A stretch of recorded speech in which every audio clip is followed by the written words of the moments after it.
जागतिक महिला दिन विशेष तिची यशोगाथामध्ये आज आपण भेट देणार आहोत कृषी महाविद्यालय बारामती येथील कृषी अभियांत्रिकी विभागात कार्यरत असणाऱ्या प्रोफेसर पल्लवी पाटील यांना.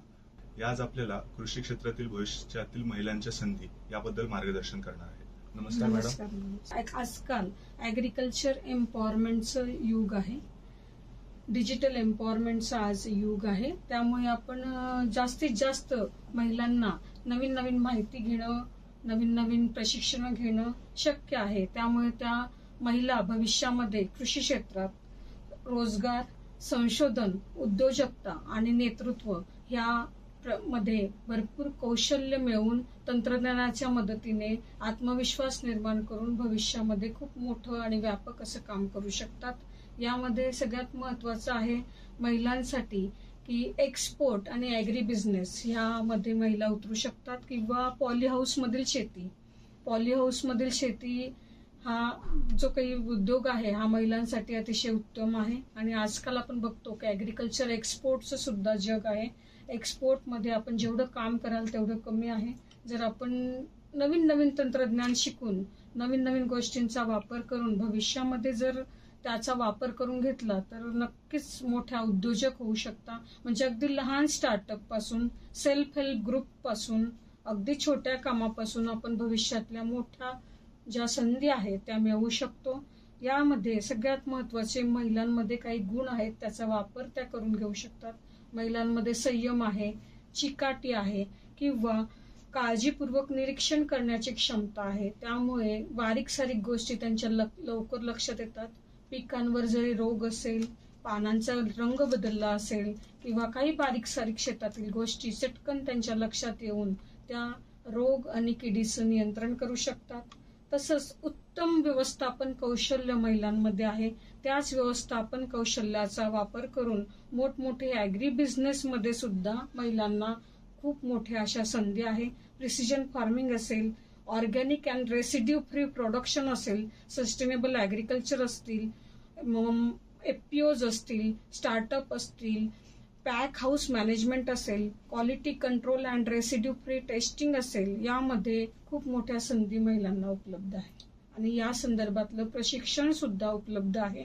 प्रशिक्षण घेऊन महिला हे काम करू शकतात. नक्कीच अशा प्रकारे सुशिक्षित व प्रशिक्षित महिला या प्रकारचे भविष्यातील नवीन नवीन तंत्रज्ञानाचा उपयोग करून तसेच नवनवीन प्रकारे शेती करून चांगल्या प्रकारे उत्पन्न त्या मिळवू शकतात व तसेच लोकल टू ग्लोबल अशा प्रकारे त्या एक स्वतःला सिद्ध करू शकतात. आपण बघता आजही सेल्फ हेल्प ग्रुप जे आहेत, सेल्फ हेल्प ग्रुपमध्ये लोणची आणि पापड एवढंच मर्यादित न राहता भीमथडी जत्रेमध्ये जर तुम्ही गेला असाल तर तिथे वेगवेगळे महिलांनी बनवलेले प्रॉडक्ट आपण बघितलेले. त्यामध्ये मग नाचणीच्या लाडूपासून मिलेटचे वेगवेगळे पदार्थ महिलांनी बनवलेले आहेत आणि ते विक्रीसाठी त्यांच्या उपलब्ध करून दिलेले आहेत. मग आपण बघतो की शहरामध्ये जे काही आहे, लोकांना नवरा बायको दोघंही जॉब करत असतात. त्यामुळे महिलांना घरामध्ये वेगवेगळे पदार्थ बनवणं शक्य नसतं आणि लहान मुलांच्या पौष्टिक पदार्थ खाऊ घालण्याची त्यांची भरपूर इच्छा असते. तर ही जी गरज आहे ती गरज पूर्ण करण्यासाठी त्या मार्केटमध्ये जातात. तर महिलांनी ह्याच गोष्टीचा वापर करून जर पौष्टिक अशा वस्तू तयार करून वेगवेगळे प्रक्रिया उद्योग तयार केले आणि घरापर्यंत जर पोहोचवले. आधी तुम्ही मार्केट नीड लक्षात घेऊ शकता की पुणे, मुंबई सारखीची शहरं आहेत, किंवा अगदी छोटी तालुक्यासारखी जरी शहर आहेत, त्या तालुक्यामध्ये किती कुटुंब आहेत, त्या किती कुटुंबातील किती लोकांना काय गरज आहे, आपल्याला अगोदर मार्केट नीड लक्षात घ्यायची. फॉर एक्झाम्पल, तुम्ही जर असा विचार केला की 8 कुटुंब आहेत आणि 8 कुटुंबामध्ये तुम्हाला पौष्टिक पदार्थ एवढे एवढे बनवायचे आहेत, त्यानुसार तुम्ही बनवून छोटे छोटे प्रक्रिया उद्योग चालू करू शकता. आणि ते प्रक्रिया उद्योग हळूहळू तुम्ही मगाशी जसं म्हटलं लोकल टू ग्लोबल आपण पोहोचवू शकतात. मग यामध्ये पेटंट आहेत, एक्सपोर्ट आहेत, ह्यापर्यंत महिला जाऊ शकतात. म्हणजे अगदी छोटा व्यवसाय, अगदी छोटं स्टार्टअप आपल्याला ग्लोबली सुद्धा ते नेता येऊ शकतं. त्या संदर्भात सुद्धा महिलांनी विचार करण्याची आज गरज आहे. नक्कीच महिलांनी या आधी स्वतःला सिद्ध केलेलं आहे. तसेच त्या शेतीमध्ये खूप उत्तम प्रकारे काम करत असतातच. स्वतःचा एक वेगळी ओळख व तसेच स्वतःचा एक वेगळा व्यवसाय ह्या आणि त्याबद्दल पुढील भविष्यातील संधी व शेती शिक्षणातून व प्रशिक्षणातून येणाऱ्या भविष्यातील संधी याबद्दल मॅडमने आपल्याला फार उत्तम प्रकारे माहिती दिलेली आहे. जागतिक महिला दिनाच्या औचित्याने आपण दर्शकांना काय संदेश द्याल?